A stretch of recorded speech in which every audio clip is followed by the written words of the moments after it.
10 millones de soldados muertos, 21 millones de heridos y 700.000 desaparecidos. Hace 100 años, la Primera Guerra Mundial diezmó Europa y dejó cicatrices profundas en su geografía.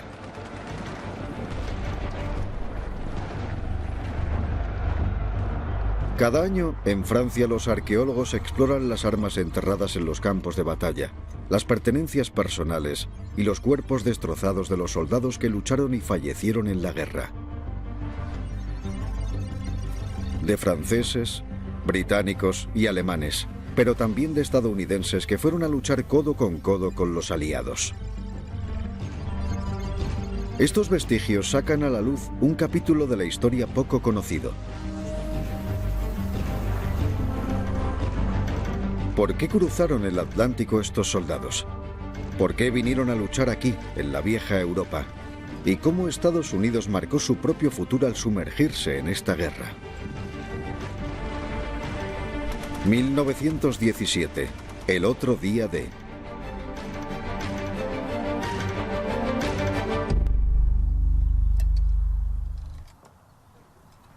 ...1917...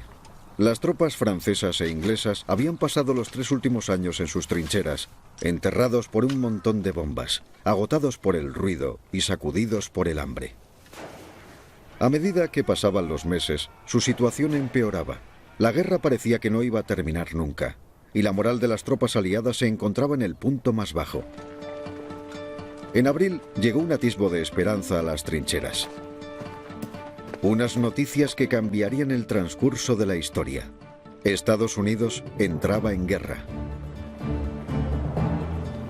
A través del océano, miles de jóvenes estadounidenses se apelotonaban en estaciones de trenes y puertos de pasajeros.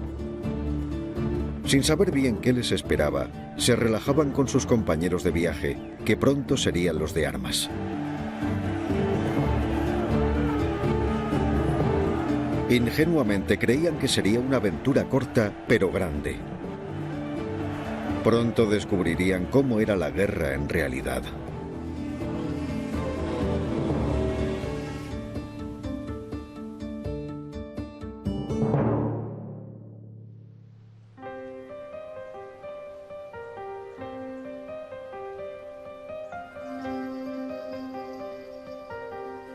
Durante las 2 últimas décadas en Francia, como el terreno ha tenido diversos usos, los arqueólogos han desenterrado vestigios olvidados de la guerra. La arqueología contemporánea es una ciencia prometedora que revive el trabajo de los historiadores y construye enlaces con un pasado reciente que se desvanece de la memoria viva.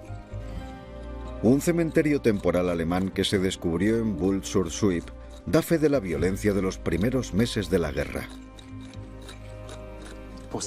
Algunos tenían balas en el tórax. Hemos encontrado mucha metralla.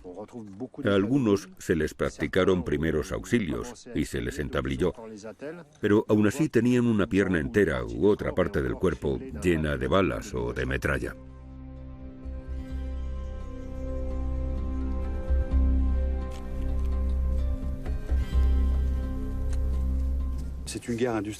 Fue una guerra industrial que masacró a las masas. Los esqueletos demuestran la efectividad de las armas de destrucción. Un fragmento de bomba tan pequeño como una uña podría arrasar con un cuerpo y matarlo de manera inmediata, o en muy poco tiempo. Esto te hace darte cuenta de lo frágil que es el cuerpo humano y de lo frágiles que somos todos nosotros. Se los llevó a un campo de batalla cuyas dimensiones desconocían. La muerte fue muy violenta. 3 años en la guerra y millones de personas ya yacían muertas.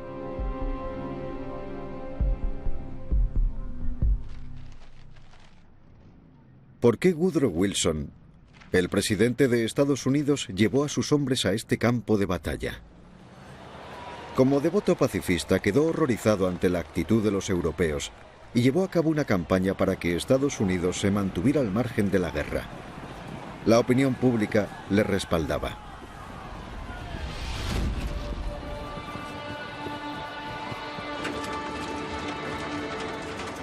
Por entonces, el presidente de Estados Unidos y su pueblo veían la guerra desde lejos.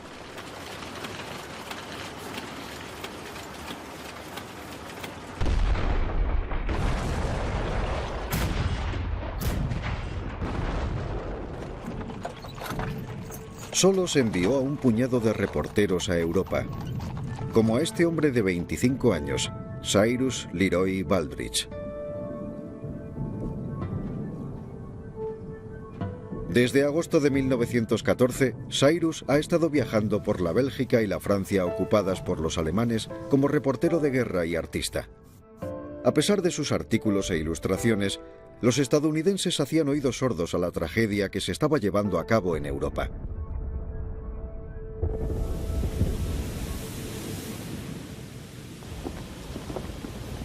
Pero una serie de sucesos pusieron a la opinión pública en contra de Alemania. El 7 de mayo de 1915, un submarino alemán lanzó torpedos contra el transatlántico Lusitania, que viajaba de Nueva York a Gran Bretaña con más de 1.200 civiles a bordo, entre los que había 139 estadounidenses. Un año después, la espectacular explosión de Black Tom reventó la estructura de la Estatua de la Libertad. La investigación reveló que se había tratado de un ataque terrorista de los alemanes.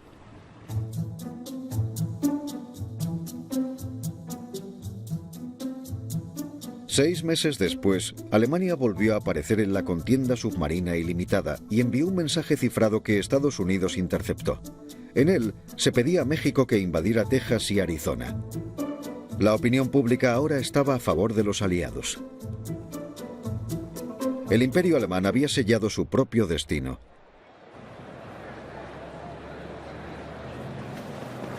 El 2 de abril de 1917, el presidente Wilson se presentó ante el Congreso. El embajador de Francia, que estaba presente, describió su mensaje.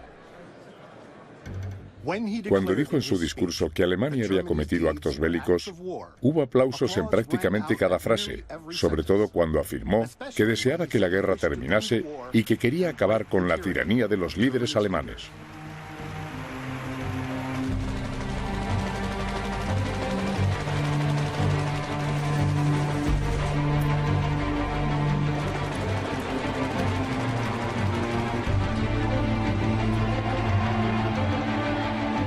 Así que Estados Unidos entró en guerra con un entusiasmo que probablemente disfrazaba la falta de precaución. El ejército estadounidense era pequeño, apenas contaba con 120.000 hombres, no tenía experiencia en conflictos de esta talla, ni estaba bien armado. Y este ejército no tenía un líder. ¿Quién podría estar a la altura de las circunstancias? El hombre al que eligió el presidente Wilson para liderar las fuerzas expedicionarias estadounidenses fue un oficial con un historial reconocido. Poco antes había liderado una expedición contra el famoso revolucionario y forajido mexicano Pancho Villa, quien había protagonizado ataques violentos en territorio estadounidense.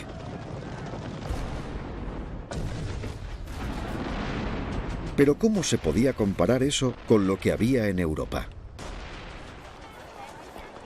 El enemigo estaba perfectamente armado y curtido tras 3 años de experiencia en combate.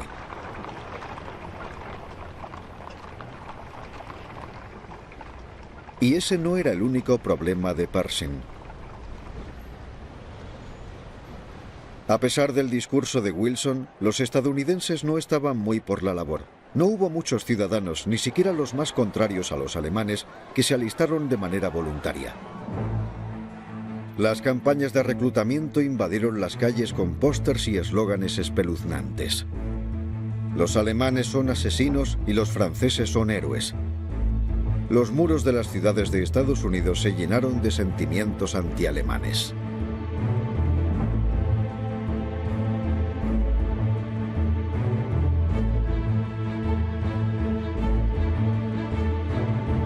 Pero a pesar de todo el vigor y energía de los discursos y del veneno de las campañas mediáticas, no se alistaron muchos estadounidenses. Wilson respondió institucionalizando el servicio.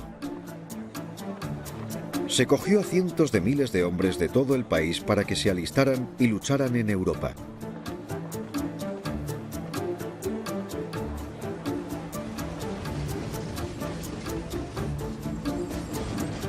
En solo unas semanas, estos jóvenes se convirtieron en los soldados que el tío Sam necesitaba.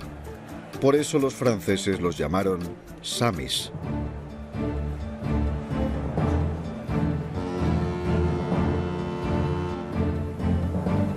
La mayoría nunca había salido de Estados Unidos. Los primeros se embarcaron en la costa este en un viaje que duró 2 semanas hasta puertos de Francia e Inglaterra.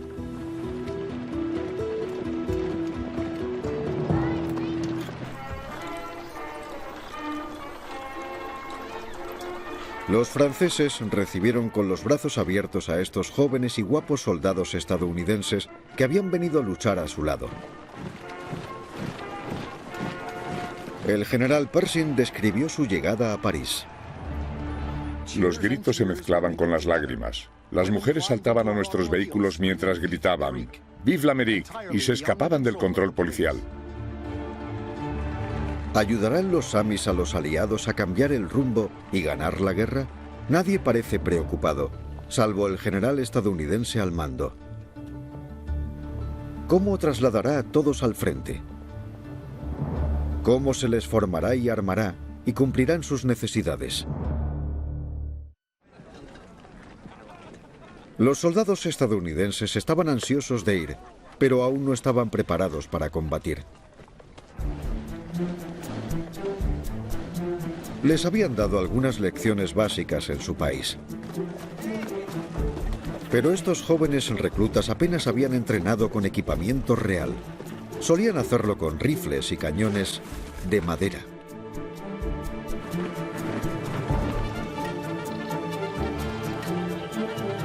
Para completar su formación, Pershing había levantado campos de entrenamiento en Francia, a una docena de kilómetros de las líneas de combate. Al menos ahora, los samis podían entrenar con armas de verdad que utilizarían en la batalla y les enseñarían los experimentados instructores franceses y británicos.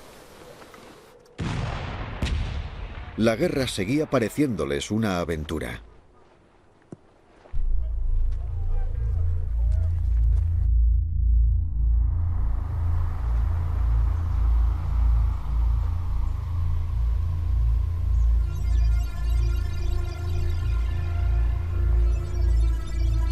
Viendo esto ahora, ¿quién podría imaginarse el laberinto de trincheras y agujeros de bombas que hubo en este terreno cuando fue un campo de batalla? Aquí, en Massig, los arqueólogos y los voluntarios llevan 20 años reconstruyendo la red de trincheras en las que los primeros batallones de los samis terminaron su entrenamiento. Fue el primer contacto de los soldados con las condiciones frías, húmedas e incómodas en las que vivirían.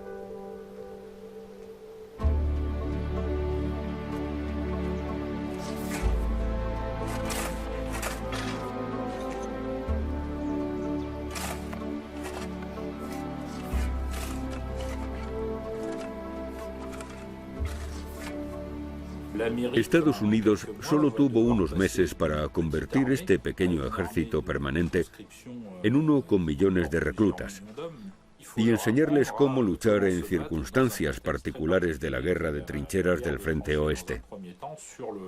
Necesitaban una logística masiva. Probablemente no lo hubiera podido hacer otro país que no fuera Estados Unidos, porque ellos tenían la industria necesaria.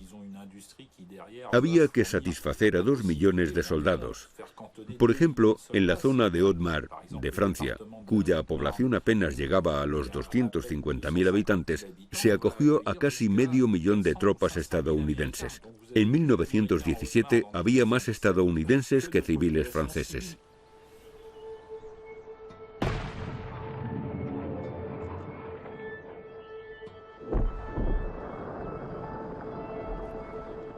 El reportero de guerra y artista Cyrus Leroy Baldrige fue con los samis cuando los enviaron a las trincheras.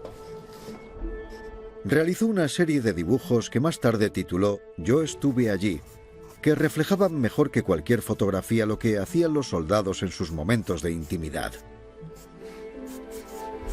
En diciembre de 1917 aún sonreían.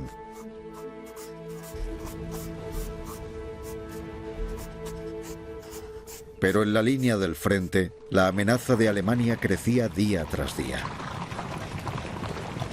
El régimen bolchevique de Rusia había firmado la paz con Alemania, liberando a millones de tropas alemanas que habían salido del frente este para aumentar el ejército del Kaiser en Francia.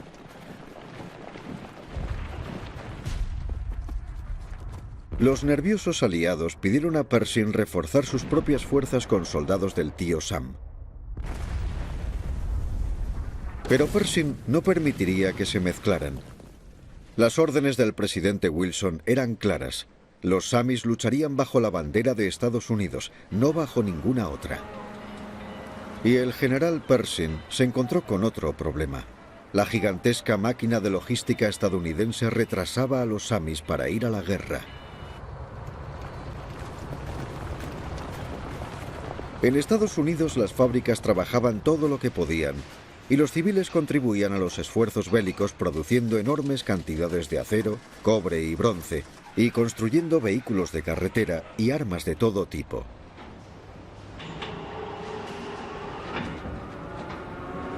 Mientras tanto, desembarcaban miles de soldados. 26 de diciembre de 1917. En los muelles de descarga, un silencio repentino invadió a la multitud de civiles y de trabajadores del puerto. Lo que les dejó boquiabiertos no fue otro barco lleno de soldados, sino la música que llegaba a los muelles. Era un tipo de música que los franceses nunca habían escuchado, pero que enseguida les encantó: ragtime, el predecesor del jazz. El futuro regimiento de infantería número 369 estaba parcialmente conformado por integrantes del Club Clef, 88 músicos afroamericanos del club de jazz más famoso de Nueva York. Pero la alegría de este régimen de estadounidenses de raza negra y de la población francesa duró poco.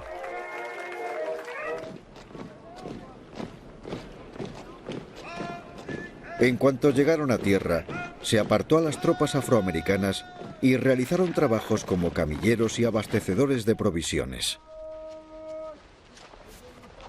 El alto mando francés no comprendía por qué estos soldados estaban al margen, cuando la necesidad de tropas de combate era urgente. Pershing encontró una manera de satisfacer a los aliados. Su ejército quería segregar a sus tropas, así que, ¿por qué no dar regímenes de negros a Francia? Los soldados afroamericanos sentían que los habían abandonado. El gran general de Estados Unidos nos ha metido a los huérfanos negros en una cesta, la ha dejado en la puerta de los franceses, ha llamado al timbre y ha salido corriendo.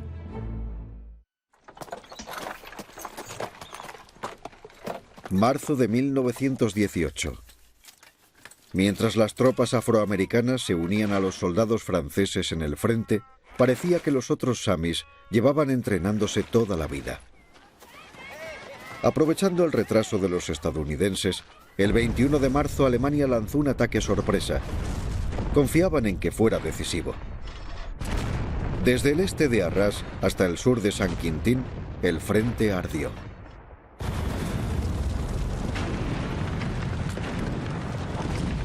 Se envió a 550.000 soldados alemanes a la batalla y se les arrojó en las trincheras del enemigo. Un testigo dijo: en solo 6 días, los aliados han perdido todo lo que les había costado tanto ganar. El sacrificio de los últimos 3 años ha sido en vano.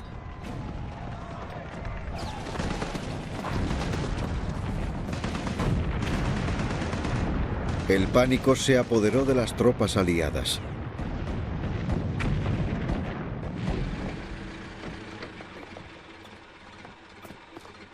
Aunque todavía no lo había ensayado, Pershing tomó una decisión difícil y aceptó mezclar a sus hombres con las fuerzas aliadas. En este momento, lo único importante es luchar. La infantería, la artillería y todo lo que tenemos es vuestro. El pueblo estadounidense estará orgulloso de formar parte de la batalla más grande de la historia. 20 de abril de 1918. Por fin, el alto mando de los aliados envía a combatir a los samis. Su misión es defender el pueblo de Seichipri, en Lorena. Una zona tranquila y alejada de las batallas que sacudían Flandes.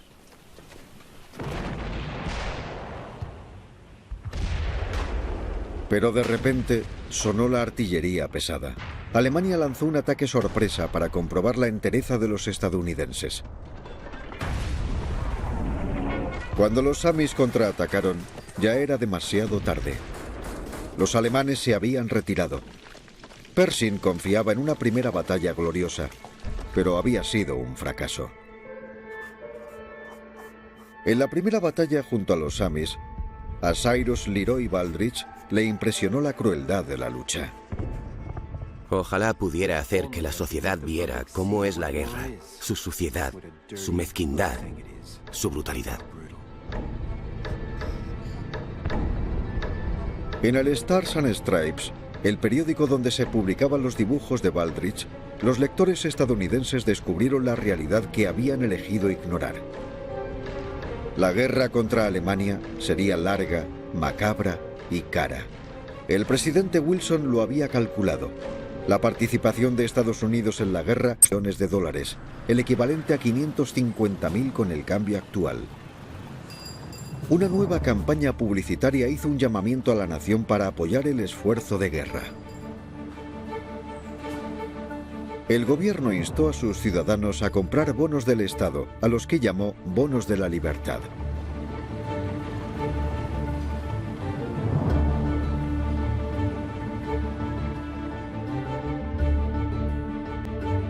Estos bonos de guerra llegaron a financiar hasta el 60% del presupuesto militar. También fue dinero caído del cielo para los aliados. Estados Unidos les prestó casi 10.000 millones de dólares. A Wilson no le pareció un mal negocio para Estados Unidos. Cuando la guerra acabe, los aliados estarán económicamente en nuestras manos. Pero en mayo de 1918 su predicción dependía de que los samis ganasen. Desde el fracaso de Seychipre, los soldados estadounidenses estaban deseosos de igualar la contienda. Su oportunidad llegó un mes más tarde en Cantigny, en el Somme. Se ordenó a los samis que tomaran el pueblo. No era una tarea sencilla. Los franceses ya lo habían intentado en un par de ocasiones, sin éxito.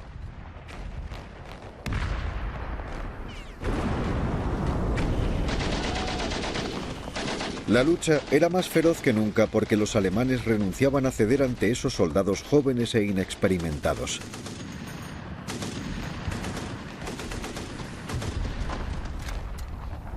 Pero los estadounidenses mantuvieron su entereza y tenacidad hasta ganar. El 31 de mayo, los alemanes estaban agotados y dejaron de luchar.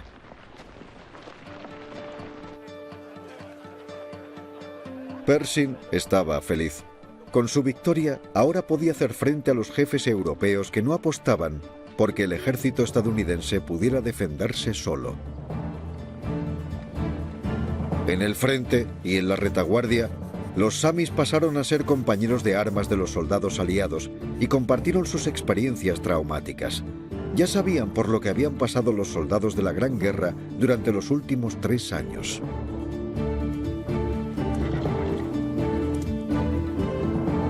Aunque Pershing estaba contento, la primera victoria de los samis en Cantigny era algo secundario. Los alemanes habían sobrepasado el límite del camino de las damas. Una vez más, París estaba en peligro.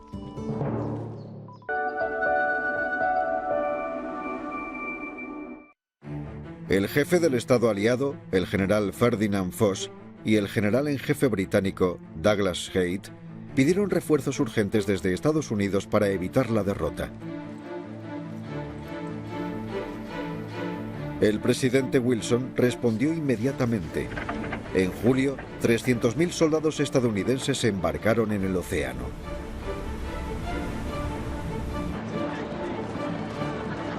Ya había 1 millón de samis en suelo francés. Alemania trató de darse prisa antes de que los estadounidenses llegaran al campo de batalla. Su plan era sencillo: tomar París y forzar una rendición. Los aliados necesitaban bloquear el paso de los alemanes hasta París. En la batalla que tuvo lugar, fue la primera vez que a los samis se les dio una sección de la línea de frente para defender. Durante un mes, en Bois-Belot, cerca de Château-Thierry, los soldados lucharon con tal ferocidad que incluso pillaron al enemigo por sorpresa.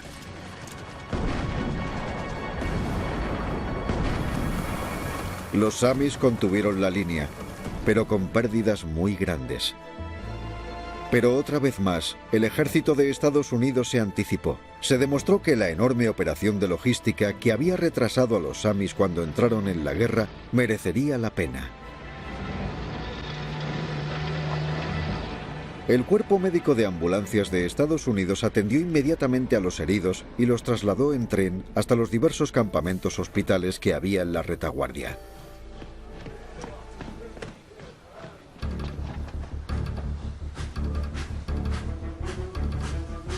El campamento de Mars-sur-Allier, en el departamento de Nièvre, era uno de los más grandes.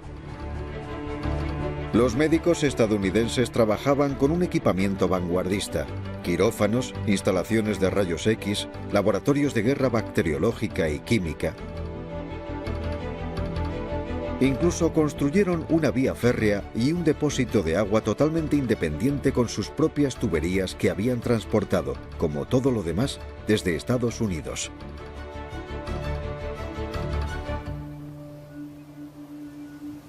Un agricultor encontró los restos de un campamento mientras araba sus campos.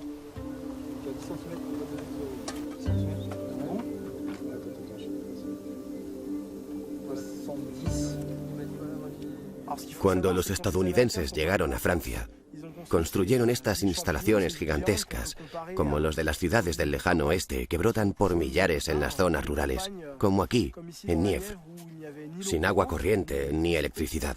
Ellos trajeron esta nueva tecnología. Cuando se descubrieron estos objetos, que son muy recientes, tuvimos la auténtica impresión de estar en contacto directo con el soldado que llevaba esa insignia o con el médico que curaba a un herido con esa jeringuilla y ese bisturí. Se podía palpar el pasado.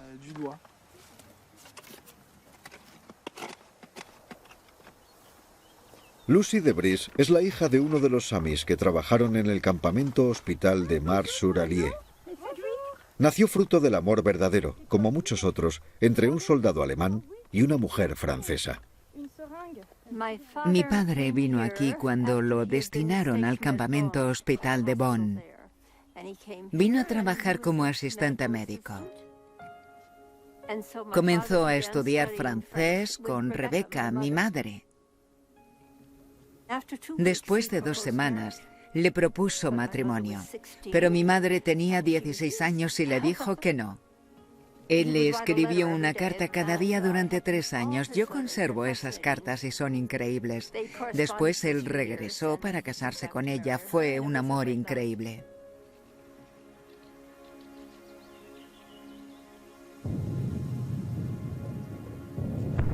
Pero en agosto de 1918, el personal médico de Estados Unidos recibió malas noticias del frente y se reforzó ante una llegada masiva de bajas.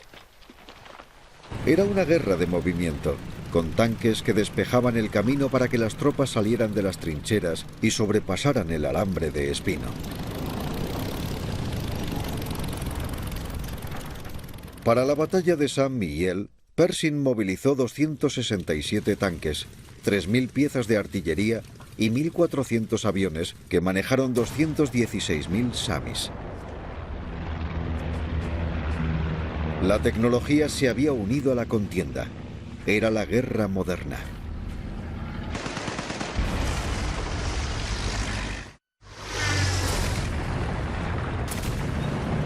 Las fuerzas estadounidenses cumplieron todos sus objetivos en un solo día y apenas sufrieron 7.000 pérdidas frente a las 17.000 de los alemanes.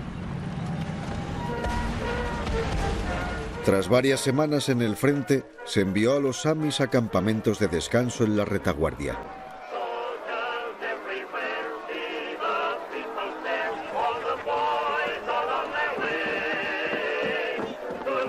El ocio y la diversión estaban a la orden del día.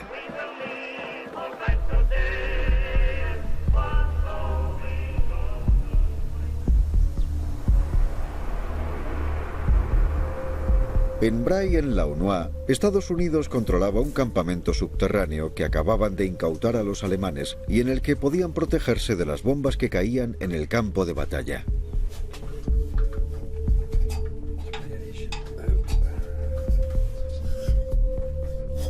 Cuando entraron en esta antigua cantera, los soldados de la división número 26 y los regímenes de infantería números 101 y 102 encontraron 40 hectáreas de cámaras subterráneas que los alemanes habían convertido en vertederos de munición, dormitorios, cocinas o puestos de primeros auxilios. Una ciudad subterránea para descansar tranquilamente.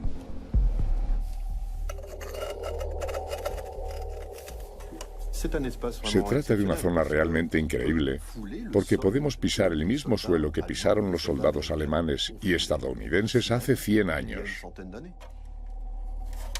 Los estadounidenses estuvieron viviendo aquí con velas y lámparas de queroseno.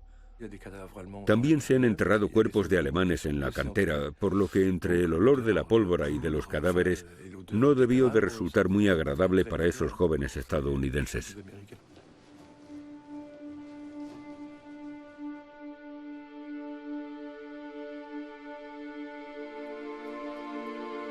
Al margen de la violencia de los campos de batalla, algunos soldados tallaron palabras y símbolos en las paredes.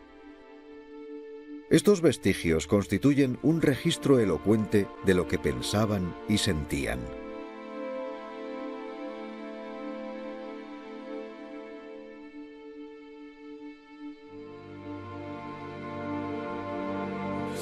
Inscribieron sus nombres, sus unidades, sus ciudades de origen, pero también el nombre de sus amantes o de las novias a las que habían dejado en Estados Unidos. Mi chica y yo. Ese tipo de cosas.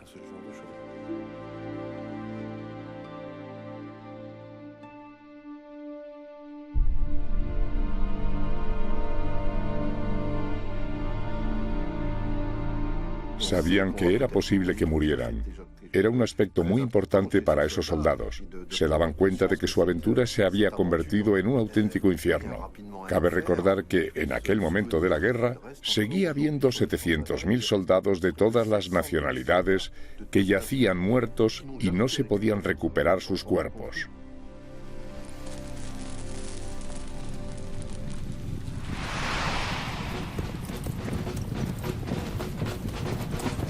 ...8 de octubre de 1918. Los samis son luchadores aguerridos y que se involucran por completo en las grandes ofensivas de los aliados. La última gran batalla fue la del bosque de Argonne.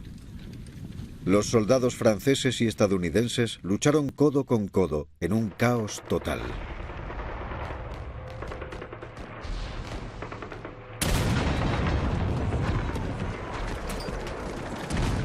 Para los soldados alemanes fue su última gran batalla, aunque por aquel entonces aún no lo sabían, y para las tropas aliadas terminó resultando decisiva. La batalla se conoció como el Infierno de Argonne.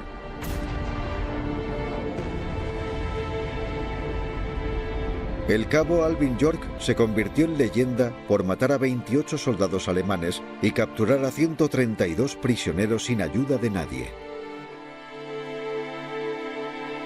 Pero la mayor hazaña de los samis no pudo ocultar sus terribles pérdidas. Un soldado escribió a su madre: "No me dejan hablar sobre el precio que hemos pagado. Los hombres que llevan en la guerra desde que comenzó afirman que han sido las 36 peores horas que han pasado. No te contaré más cosas sobre la batalla porque se me partiría el corazón".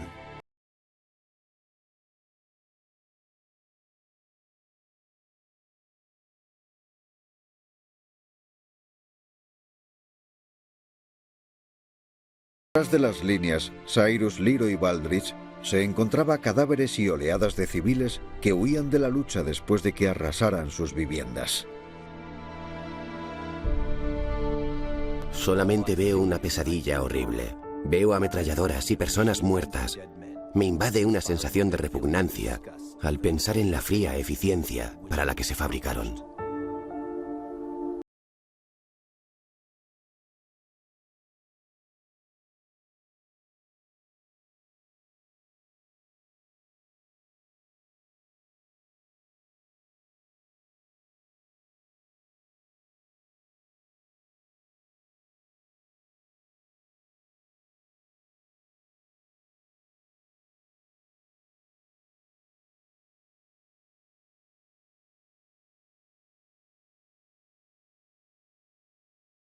En Romans-sur-Montfaucon, Jean-Paul de Vries ha recopilado más de 40.000 vestigios que había en un radio de 5 kilómetros en la cafetería museo de su pueblo.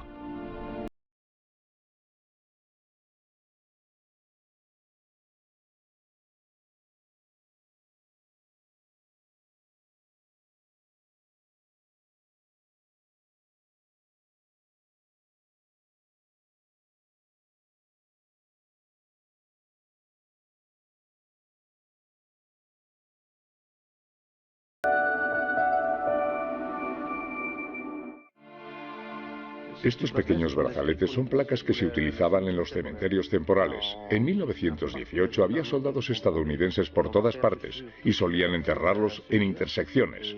Se indicaba que había un soldado, o incluso 30 o 40 con una cruz o con un rifle clavado en el suelo, con una placa en el rifle para indicar que yacía ahí.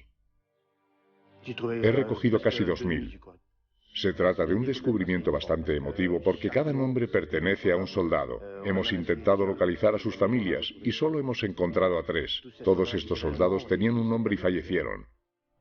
Resulta conmovedor. Finales de octubre de 1918. Hay 2 millones de samis en Francia. Las tornas han cambiado y los aliados estaban a punto de ganar la guerra. El 1 de noviembre, el ejército de Estados Unidos logra cruzar la última línea de defensa de Alemania, el Freya Stellung. La liberación podía comenzar, así como la nueva esperanza de toda una nación. Los habitantes que habían sido prisioneros de Alemania durante 4 años recibieron a los samis como a héroes. Un sami, el teniente Kenneth Gau, lo describió. Ojalá pudieras haber visto a los civiles franceses, a los que liberamos a medida que avanzábamos. Su gratitud, su alegría por volver a estar en buenas manos y su lamentable estado me han hecho un nudo en la garganta y llenado de lágrimas los ojos. Han perdido todo lo que tenían, han violado a sus jóvenes mujeres, han herido o asesinado a sus familiares. Todos están aturdidos por el terrible bombardeo al que han sido sometidos. En medio de la celebración, los lugareños mostraban su gratitud, y los carteles de la ocupación alemana desaparecían poco a poco.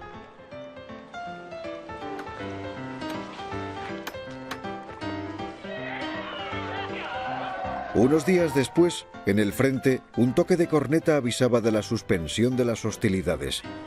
Alemania se había rendido. La guerra había terminado. Eran las 11 de la mañana del 11 de noviembre de 1918.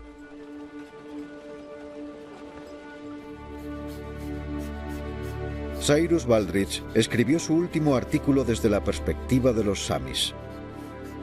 Nos pusimos en pie y no dijimos ni una palabra. Vimos las trincheras desde el otro lado. Nadie armaba alboroto. Nadie disparaba, ni intentaba esconderse. Solo se podía escuchar un pequeño suspiro de cada una de las personas que allí estaban.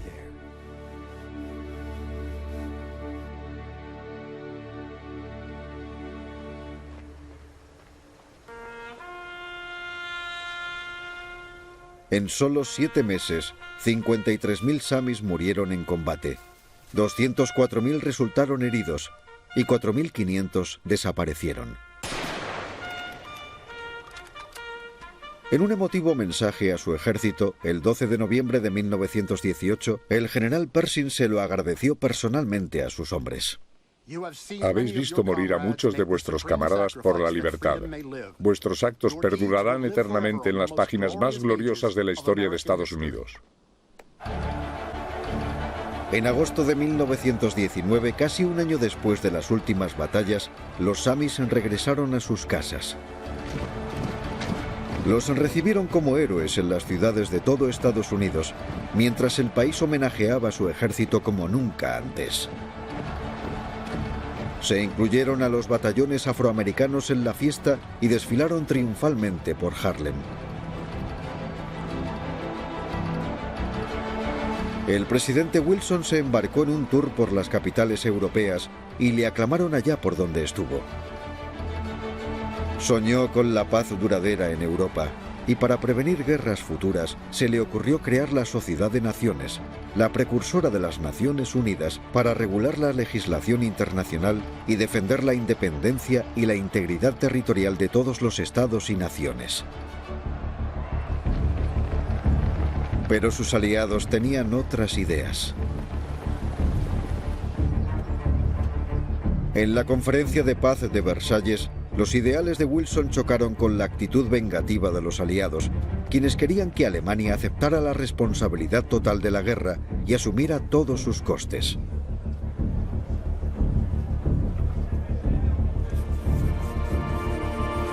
Wilson criticó el egoísmo de los aliados y advirtió de que si paralizaban a Alemania durante las décadas venideras, se arriesgaban a meter al mundo en otra guerra. Desgraciadamente, no se escucharon sus advertencias. Los líderes de los países aliados solamente adoptaron la idea de la Liga de las Naciones sin cuestionarla.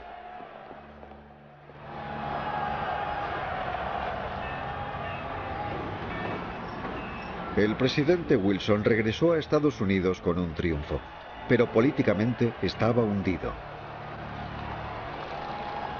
Estados Unidos no compartía la visión de Europa sobre el mundo.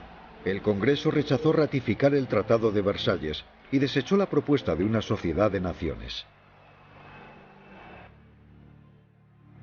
El anhelado sueño de Wilson se desvaneció.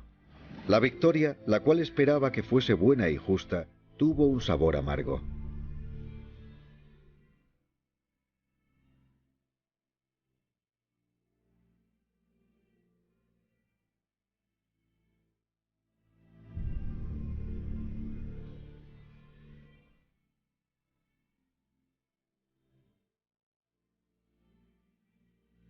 Octubre de 1921.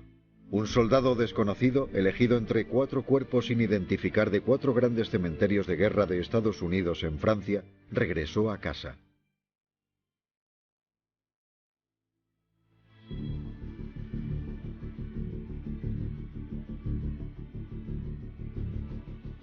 Este soldado desconocido representa a todos los samis que fallecieron en la guerra y cuyos cuerpos no se pudieron identificar o desaparecieron en los campos de batalla.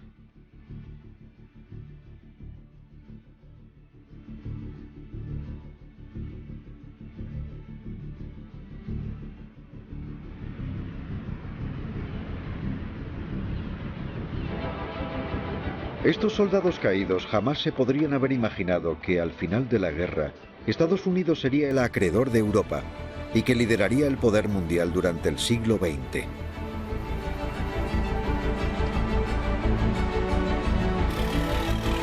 Tampoco podrían haberse imaginado que un siglo después, los vestigios de su acción en el campo revivirían la memoria del sacrificio que desempeñaron para ayudar a los aliados a ganar la Primera Guerra Mundial.